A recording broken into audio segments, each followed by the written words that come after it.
right? So this video is for anybody out there that's struggling or suffering with anything, and I don't care what that looks like, whether it's addiction or depression or anxiety or, you know, insecurities, feeling of uselessness or lack of purpose, uninspired, whatever it is. We all go through something, and so this video is for you guys. Hopefully it'll break it down in simplest terms as I can, and give you some relief and kind of give you a path to go on. So first of all, what is a spiritual awakening, right? And so many people talk about it like it's some mystical experience and religious transformation.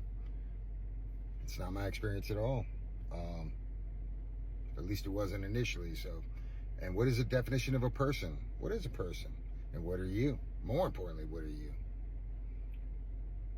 So, the definition of a person, it comes from the Latin word persona, which means, which is a mask that the actors wore in theater, right, in a play to project their voice out to the audience. So by definition, a person is inauthentic, right? It's a role, it's a character, it's what we present to the world. It's not really what we are or who we are. So, more importantly, what are you? Right? It's easy to say, spiritual people will say, like, I'm a spiritual being having a human experience, and all that stuff is great, right? But it doesn't help you when you're struggling or you're suffering, man. So, but really, what are you? What are we as people, right? Minus the body, what are we? What's left? Aren't we all just really a collection of our experiences, our ideas, and our beliefs, and our upbringing, and our memories? And really, that's what we are. That's what that's what you are, right? Nobody has been through exactly what you've been through. You are wire unique. Every single thing you've been through has brought you to right where you are at today. So my awakening wasn't something I did. It wasn't something I was looking for. I wasn't looking to awaken. I didn't even know the concept of awakening. I didn't even know that it existed, right? I was suffering immensely. And I was drinking the Kool-Aid. I was doing everything I could. I was trying so hard to end that suffering. And I was fighting and admitting powerlessness and going to recovery and going to treatment center after treatment center and surrendering. And I went on suffering for many years. And then something happened. I was publicly arrested. I was humiliated. I lost every material possession I ever owned. But more importantly, I lost my pride, my dignity, my self-respect, my freedom, my identity, man. It fell. And I suddenly, in that moment where I didn't want to live and I didn't want to die either, I had given up. I was surrendered. And I suddenly realized, self-realized, that I was an actor, that I was playing a role, that I was telling myself a story and telling the world a story about my life and the way I was, the reasons I was this way, and I contributed 100% to my suffering and struggle.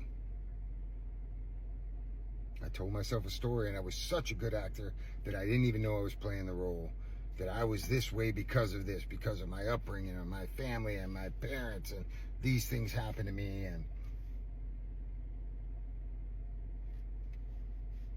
I fell for my own story, right? So what does this have to do with anything? What does this have to do with spiritual awakening or being a person or an actor and telling a story? If we're all just a collection of our experiences and our memories and our beliefs and the things we've been taught, and we're all trying to communicate to other people and to ourselves, more importantly to ourselves, the story of our lives, aren't we all just really storytellers, man?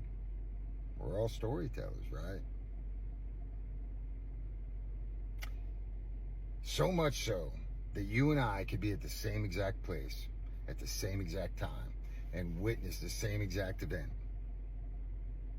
and tell a different story of what happened. Who's right?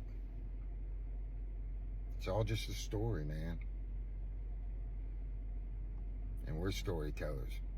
And that's what my awakening was, right?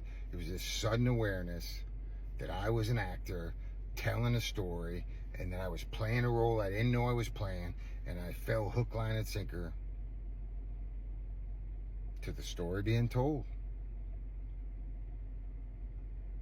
So if you want to change your life, you really want to have a different experience, change the story you tell. And it doesn't mean that we can control the things that happen to us. The things happen. Bad things happen, man. Everybody goes through bad things, and that's life. But whether or not you label it as bad, and how you tell it to others, and more importantly, how you tell it to yourself, that's up to you. You are the narrator of your story.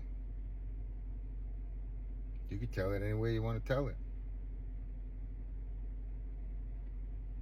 Every single thing that we've all endured has led you right to where you're at right now. And if you want to tell the story that you're a victim of outside circumstances and that you're suffering immensely today because of those things, that's a story you're going to live, man. You could tell it any way you want to tell it. So I have this quote that I had written, and it's kind of written on my social media, but it says, when your greatest weakness or your greatest trauma becomes your greatest asset, you become invincible. And how do you do that? How do you change that story, man? How do you make that into an asset? Because I suddenly saw that I was an actor, that the world is a stage, man, the drama of life, right? That everybody's playing a role, and that I was responsible for not the things that happened to me, but the way I perceived them. I could change the narrative. And really, that's what awakening is. It is a shift of consciousness, a shift of perspective, a change of perception, man. I saw the world differently, and I see the world differently today. We're all actors, man. And we're all playing a role, whether we think we are or we're not. You can't be authentic and conform. Those things aren't compatible, right? So I play a role every day, man. I look at my life as like I'm going to the movies, and I've said this before. I don't know if I'm going to see a comedy, a theater, a comedy, a drama, an action movie, an adventure, or even a horror movie. I don't know what the other characters are playing, but I show up every day with intention to try to enjoy the experience as much as I can, and I'm responsible for the narrative and the story that I tell others, and more importantly to myself. See, spirituality is about self-reflection and self-realization. I can't self-realize for you. You have to realize this. But you can start to change your narrative and your story. Doesn't mean bad things won't happen. They're going to continue to happen. But how I perceive them is up to me. And it's up to you. What kind of experience do you want to have? And what kind of story are you telling? You're a storyteller, man. It's your story. It can be however you want it to be. And I'll end with this. One time I'm talking to this guy in recovery, and he's telling me it's going okay, but his truck's a piece of crap, and he's never going to meet anybody in this piece of crap truck, and he's going to be single for life, and doing what we do, complaining and just telling a story, man. And when he was done, I said, your truck's a piece of crap in relation to who? Somebody who doesn't have a vehicle. You're pretty blessed, and maybe that piece of crap truck breaks down in front of 7-Eleven one day, and you butt in there, and because your truck broke down, you walk into 7-Eleven and you meet the girl of your dreams because of that same truck that you're complaining about. It's all a story, man. And he suddenly realized that he was telling a story that contributed 100% to his struggle and suffering. It's all a story, man. You can tell it any way you want to tell it. It's yours.